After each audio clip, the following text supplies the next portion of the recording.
Bonjour à toutes et à tous et bienvenue sur le podcast Ma Thérapie.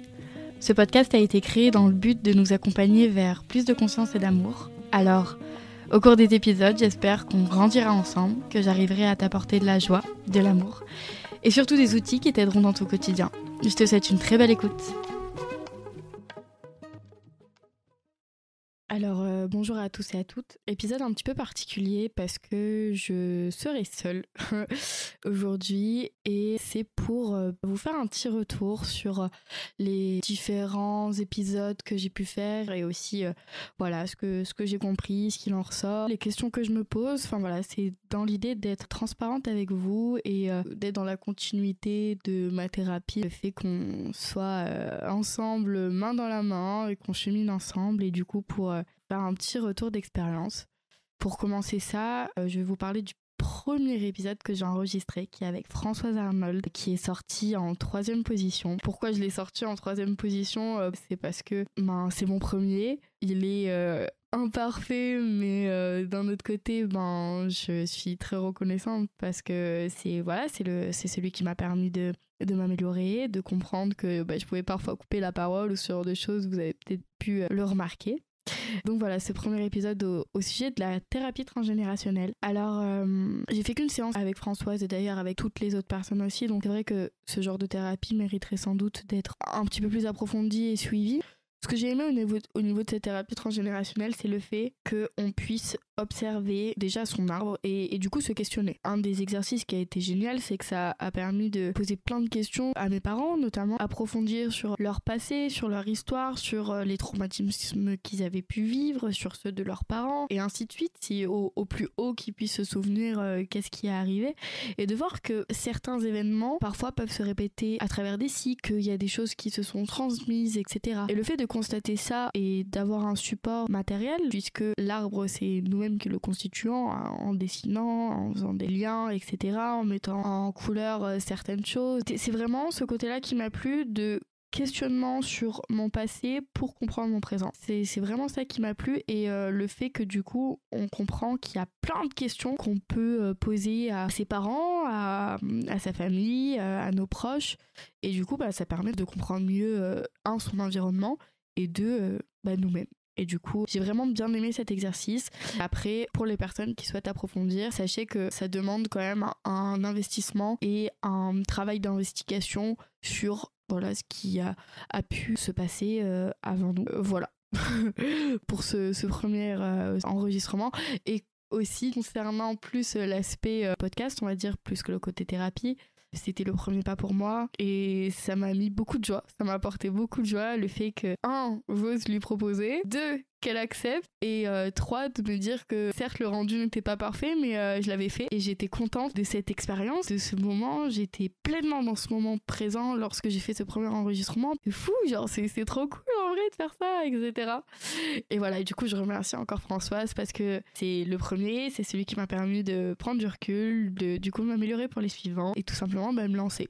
Donc j'ai de la voix par rapport à ça et je trouve ça cool de vous la transmettre. Ensuite, le deuxième épisode que j'ai enregistré, c'est le premier qui est sorti, c'est celui avec Eva, au niveau du design humain. Déjà, j'avais écouté, réécouté, monté, etc. l'épisode avec Françoise. Et du coup, je me suis dit, ok, bon, là, faut pas que je lui coupe la parole.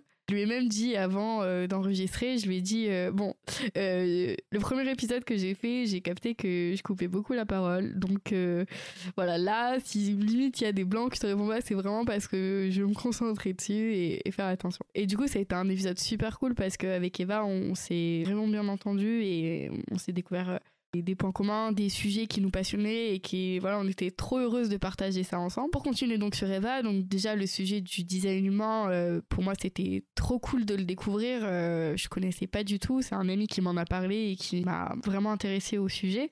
Et du coup le fait d'approfondir avec Eva, c'était génial et je suis trop contente d'avoir eu plein de retours en mode ah mais moi je suis manifesteur, moi je suis projecteur, et d'ailleurs je me suis beaucoup reconnue dans ce que Eva disait, etc. Et voilà, donc c'était une très belle deuxième expérience. Et au niveau du design humain, pour avoir vu du coup le livre, un ami a acheté le livre que Eva a conseillé. J'ai approfondi le sujet et j'ai regardé un petit peu mes socles définis, pas définis, enfin vraiment approfondi le sujet. Et pour tous ceux que cette introduction a intéressé, franchement, je vous recommande vivement d'acheter le bouquin parce que c'est une mine d'informations. Et pour les personnes qui cherchent vraiment à mieux se comprendre ou en tout cas à découvrir certaines choses sur elles, c'est vraiment un bon outil. Je le recommande et en plus, c'est toujours bon à savoir et le livre est beau, donc au pire, dans la bibliothèque, il claque. Voilà. Ensuite, donc j'ai fait l'enregistrement avec Hilaria. Le sujet, c'était l'ouverture du cœur avec la cérémonie du cacao sacré. Pour vous en dire un petit peu plus sur cette cérémonie du cacao et sur mon ressenti. Alors déjà, le cacao, pour toutes les personnes qui m'ont testé, c'est pas très bon. Hein. Franchement, c'est pas du tout goûtu. Je pense que les personnes avec qui j'étais, c'était pas leur première expérience. Ils ont réussi à finir le verre assez vite. Il faut dire que je me suis quand même pincé le nez pour pouvoir avaler le truc. Donc après avoir bu ce petit nectar de cacao, donc comme vous avez pu l'entendre pour ceux qui ont écouté le podcast, on s'allonge, on s'étend et là Hilaria s'occupe d'animer la cérémonie à travers en utilisant des tambours, en utilisant plein de trucs. Pour parler de mon ressenti vis-à-vis de ça, déjà ça m'a fait du bien de prendre ce moment, ce temps où l'intention est de se reconnecter avec soi, parce qu'on a posé une intention avant de faire la séance, de se reconnecter avec soi pendant le temps d'une heure, d'être dans sa bulle. Parce que, pour ceux qui le savent, je vis et travaille actuellement sur Paris et c'est vrai que forcément, il y a beaucoup de mouvements, beaucoup de stress, les transports, beaucoup de gens, beaucoup de ci, beaucoup de ça. Et c'est vrai que du coup, là, prendre ce moment de calme est d'autant plus précieux et pour moi était d'autant plus bénéfique. Et du coup, c'était une séance qui était assez forte pour moi, étant donné que j'ai beaucoup aimé la manière dont ça a été mené, dans le sens où elle nous a fait partir dans un état méditatif et c'est vrai qu'à ce moment-là, j'ai eu beaucoup de visions, enfin tout ce qu'elle disait, à un moment, il était question de reconnecter sa part de féminin et de masculin sacré et elle le matérialisait à travers une biche et un cerf et j'ai vraiment vu l'image de cette biche, j'ai vraiment vu cette biche me regarder, j'ai vraiment vu dans son regard tout cet amour inconditionnel qu'elle avait à l'intérieur d'elle. J'aime bien qualifier ce genre de petits moments qui sont précieux, je les appelle un peu les moments hors du temps et c'est vrai que lors de cette petite bulle, j'ai récupéré et j'ai engrammé dans mes cellules, si on peut dire, un petit bout de cet amour inconditionnel qui était là et qui m'a rempli le cœur. Et du coup, d'où aussi le titre de cet épisode, l'ouverture du cœur, parce qu'il était question de ça, d'aller toucher ce qu'il y a de plus profond en nous. Et la rencontre avec Hilaria, au-delà de la cérémonie du cacao sacré qui était super, était vraiment géniale. C'est vraiment un être que je porte dans mon cœur parce que elle a été et elle est du coup très présente pour moi pour me soutenir par rapport au podcast et c'est quelque chose qui m'a vraiment touchée et c'est d'ailleurs elle qui m'a parlé de Camille, du coup le 4e épisode de ce podcast qui fait les constellations familiales dont je vais vous parler. Mais pour revenir sur Hilaria, juste en quelques mots, pour ceux que ça intéresse, on l'a pas encore enregistré, c'est vrai que ça a été beaucoup décalé, mais normalement il y a une vidéo qui va sortir sur sa chaîne YouTube. Il y a vraiment une belle énergie qui circulait entre nous lorsqu'on discutait et il y avait vraiment une écoute des deux côtés. Et je sais pas si ça se ressent dans l'épisode, mais en tout cas voilà, n'hésitez pas à nouveau si vous avez des choses à me transmettre à ce niveau-là qui sont remontées ou quoi. Enfin moi ça me fait super plaisir de vous lire, vraiment ça me touche beaucoup.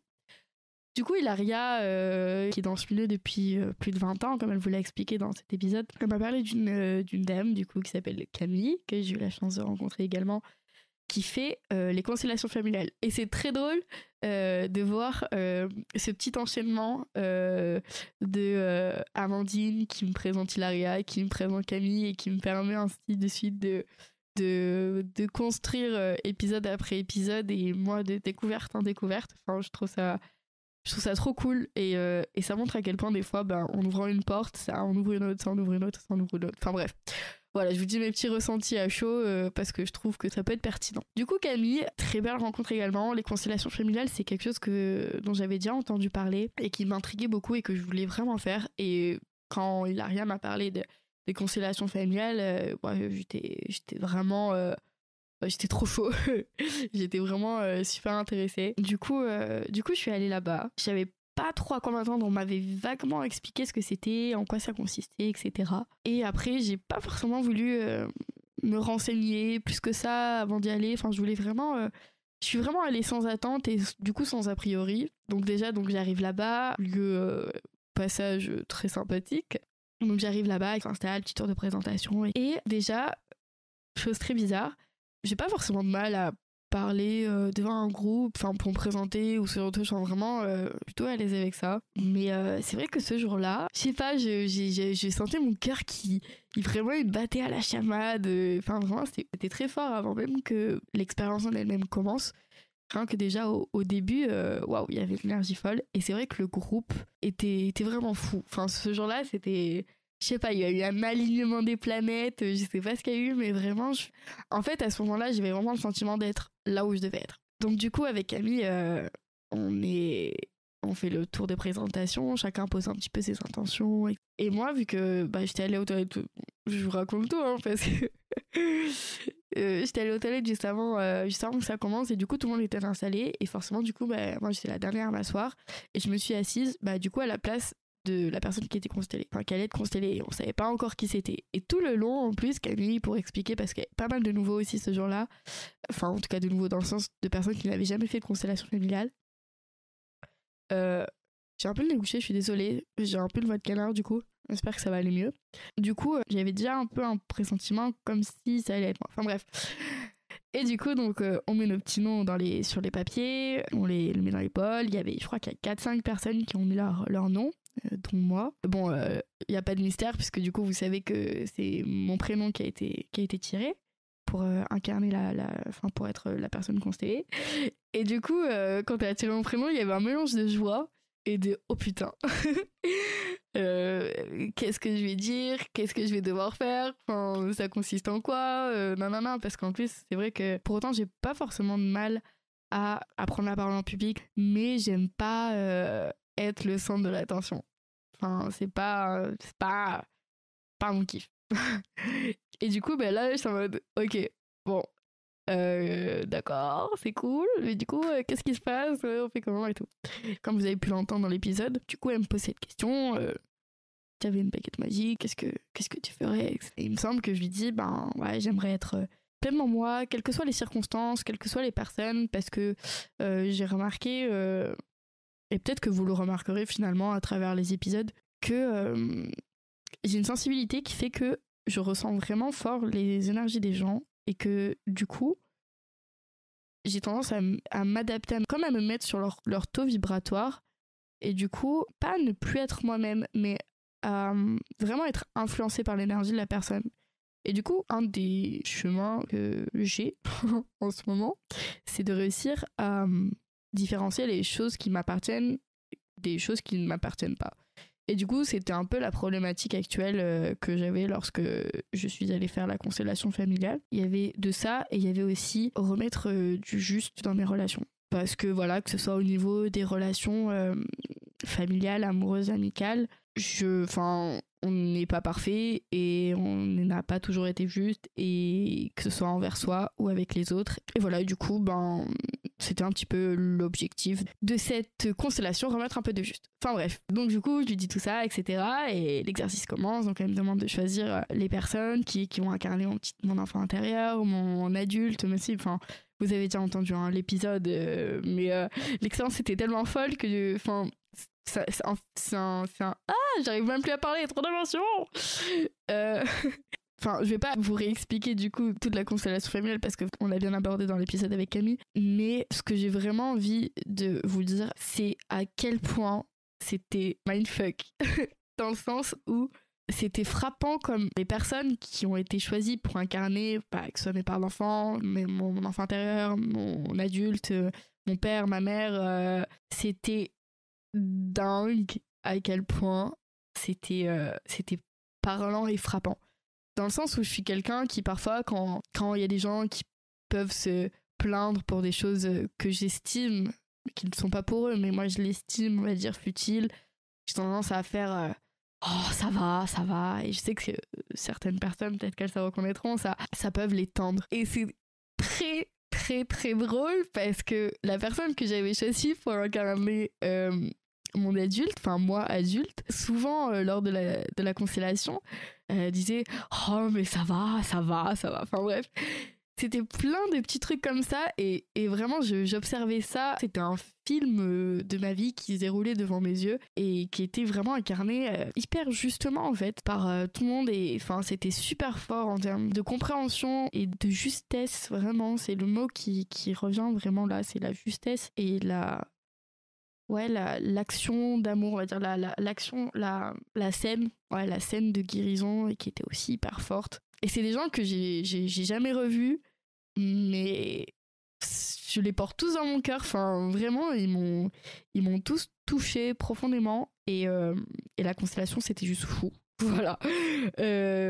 Si ça peut vous encourager à en faire une, franchement, moi, je vous invite tous à tester l'expérience parce que c'était génial. Je pense que vous devez l'entendre dans ma voix parce que ça m'a vraiment ça m'a vraiment touché, enfin ça m'a vraiment impacté. Et voilà, du coup ça c'était pour toute la partie les épisodes que j'ai enregistrés, le fait du coup de passer à l'action, les joies que j'ai pu ressentir, mais aussi les bons stress de il faut que l'épisode soit prêt parce que j'ai dit qu'il sortait mardi, et du coup un petit peu de charge de travail. Et pour ceux qui me connaissent, vous savez que j'ai une certaine tendance à procrastiner et à être parfois flemmarde, mais du coup c'est bien parce que ça me fait sortir de ma zone de confort. Quoi d'autre aussi? Un truc que je voulais partager, c'était que forcément du coup vous avez dû le voir, je me suis relancée du coup sur les réseaux après avoir fait une pause de presque 1 an. J'ai supprimé tous les réseaux, enfin j'étais assez radicale. Et du coup forcément que ce soit rien que pour le travail ou reprendre un petit peu une vie sociale, j'ai réinstallé les réseaux. Et pour le podcast, même si je fais ça par plaisir, j'ai quand même envie de le faire bien. Du coup je me suis remise sur les réseaux. Et c'est très drôle parce que si vous avez entendu le trailer que j'ai fait, je parle du fait qu'on est dans un monde de superficialité et à travers ce podcast, ce que je veux faire, c'est apporter plus de profondeur et d'amour. Et du coup, au niveau de la superficialité, dans le monde de la superficialité, les réseaux sociaux sont rois, sont maîtres ou ce que vous voulez. Et du coup, je me suis confrontée un petit peu à mes parts, à mon ego, on va dire. Ouais, je pense que vraiment... le fait de revenir sur les réseaux, c'est un peu ma part d'ego qui... Certaines parts d'ego qui ont été réactivées, surtout, par exemple, quand j'ai posté mes premiers posts au sujet du podcast, je me suis dit, ouais, quand même... Enfin, je sais pas si vous avez ça, mais ça dépasse pas 20 ou 30 likes. Vas-y, je supprime, parce que la honte ou pas parce que la honte, si, parce que la honte en fait, clairement. Clairement, pour avoir grandi, pour être né en 2000 et du coup avoir vraiment grandi avec les réseaux sociaux, pour avoir Snapchat, Instagram et tout le tralala depuis que j'ai 13, je crois que j'ai installé Facebook, j'avais 11 ans, enfin bref, c'est indécent, j'ai vraiment grandi avec ça. On sait très bien que c'est pas le monde le plus bienveillant au monde. Là où je voulais en venir, c'est que ça m'a fait aussi passer des caps d'une certaine manière d'acceptation de qui j'étais. Et du coup, j'ai adopté une certaine posture de prise de recul par rapport à ça, où je me dis que, en vrai, je partage ce que j'ai envie de partager. S'il y a 3 likes, il y a 3 likes. Et tu t'en fous, en fait. Tu t'en fous parce que peut-être que tu vas poster un truc qui va... Enfin, ça va pas décoller, mais peut-être qu'il y a une personne, ça va la toucher, ou ça va l'impacter, ou ça va lui donner envie d'en savoir plus sur elle, ou j'en sais rien. Rien que ça, c'est gagné, en fait. Rien que ça, c'est gagné. Et toi, en plus, t'auras été honnête avec toi. T'auras voulu partager quelque chose qui, à ce moment-là, tu le trouvais pertinent. Tu t'es pas restreint, tu l'as fait et t'as été droite avec toi, en fait. Et peu importe que les autres auraient pu penser ou auraient pu dire, peu importe. Tu es dans ta vérité à toi. T'as envie de partager ça, partage-le, en fait. Je sais pas si pour ceux qui suivent ma story... Il y a quelques jours où j'étais dans un parc juste à côté de chez moi et j'étais donc partir courir dans la forêt et j'ai pris une petite vidéo où le ciel était vraiment magnifique, c'était un beau coucher de soleil, c'était vraiment heureuse. Heureuse et avec beaucoup de joie et un peu de folie. Et c'est vrai que quand je suis dans ces états-là, j'ai tendance à beaucoup crier. Enfin, c'est des moments qui me font beaucoup rire. Et c'est vrai que peut-être pas tout le monde peut comprendre ça, ou c'est quelque chose qui peut être jugé, peut-être. Genre, je sais que je verrais des stories comme ça me ferait rire, mais il y aurait peut-être une partie de moi qui me dirait, elle est folle, c'est la Five Star, mais elle est bizarre con, elle pétait du bulbe, tu vois. Et du coup, je me suis dit, en vrai, vas-y, cette story, cette petite vidéo, elle me fait rire. Certes, je parais peut-être bizarre, une folle qui court dans l'herbe, dans un parc, crier, n'importe comment. Enfin, ça peut être hyper chelou. Mais finalement, à ce moment-là, j'étais dans ma vérité. Et je l'ai partagé. Et du coup, finalement, de faire tout ça, j'ai déconstruit d'une certaine manière certaines couches d'ego que j'ai pu construire tout au long de ma courte existence. Et du coup, d'une certaine manière, c'est une manière de dire, voilà, à ce jour, je suis ça. Je vais être dans ma vérité de qui je suis à ce moment-là. Donc ça me fait du bien aussi de déconstruire ça. En tout cas, là, c'est les premiers pas. Et voilà, et c'était une certaine analyse que j'avais à ce niveau-là. Je sais pas si ça pourrait être le sujet d'un podcast. Je sais pas si ça vous intéresserait. N'hésitez pas à me le dire. L'impact des réseaux sociaux sur notre bien-être ou sur l'image qu'on peut avoir de soi, la confiance en soi, l'estime de soi. Je sais que c'est des sujets qui peuvent revenir. Et voilà, n'hésitez pas à me dire si vous aimeriez l'entendre. Voilà, écoutez, j'espère que ce petit retour d'expérience vous aura plu. En tout cas, moi je me thérapise avec vous et c'est cool, j'apprécie. N'hésitez pas à me dire si ce format vous plaît. Je suis toujours curieuse d'avoir vos retours, je trouve ça vraiment génial d'interagir avec vous. Je vous embrasse tous, je vous dis à très vite pour un nouvel épisode. Merci beaucoup d'avoir écouté ce podcast. J'espère que tu as passé un bon moment à nos côtés. Si c'est le cas, n'hésite pas à le partager autour de toi et laisser 5 étoiles sur Apple Podcast. Ça nous aide beaucoup. Enfin, ça m'aide, moi. Je te dis à très vite pour continuer notre thérapie.